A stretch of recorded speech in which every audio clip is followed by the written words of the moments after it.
Has peculiar challenges. On one hand, it needs to fix twin deficits, and on the other, growth needs to be revived. What are your thoughts?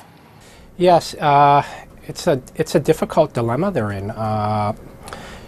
And these challenges have been around for a while. So the issues of the budget deficit, which is quite wide already, the current account deficit is wide and growth is slowing, is a picture that is not very comfortable from both a policymaker's standpoint.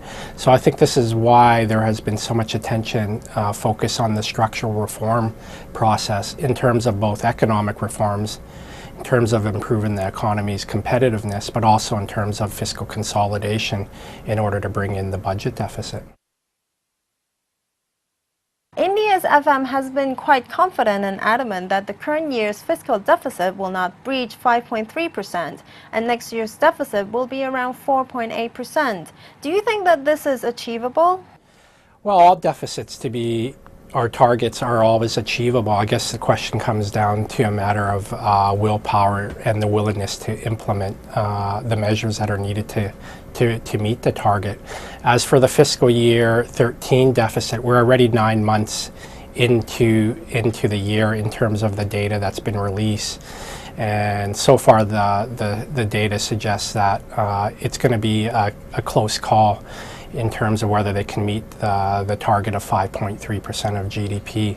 Much will depend on divestments, government sales of assets, and two, in terms of subsidies, what they do in terms of the subsidy sharing mechanism. So we'll have to wait and see. As far as next year, it's a bit too early. Obviously, we're waiting for the budget at the end of this month on February the 28th to get an idea of the type of measures the government will put in place to meet the target of 4.8%.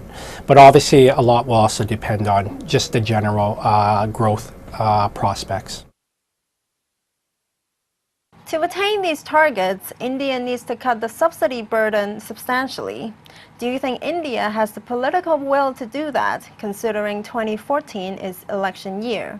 Also, India in the past has had patchy performances on policy implementations.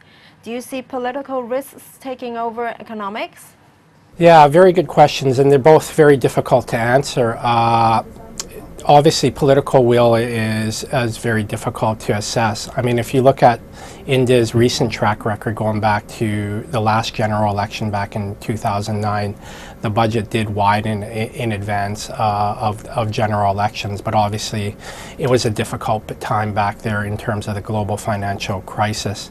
And obviously when it comes down to to subsidies, reducing those subsidies and the overall structure of the budget, a lot does depend on politics, and India does have a complicated political process in terms of how the government or the ruling UNP deals with its coalition partners.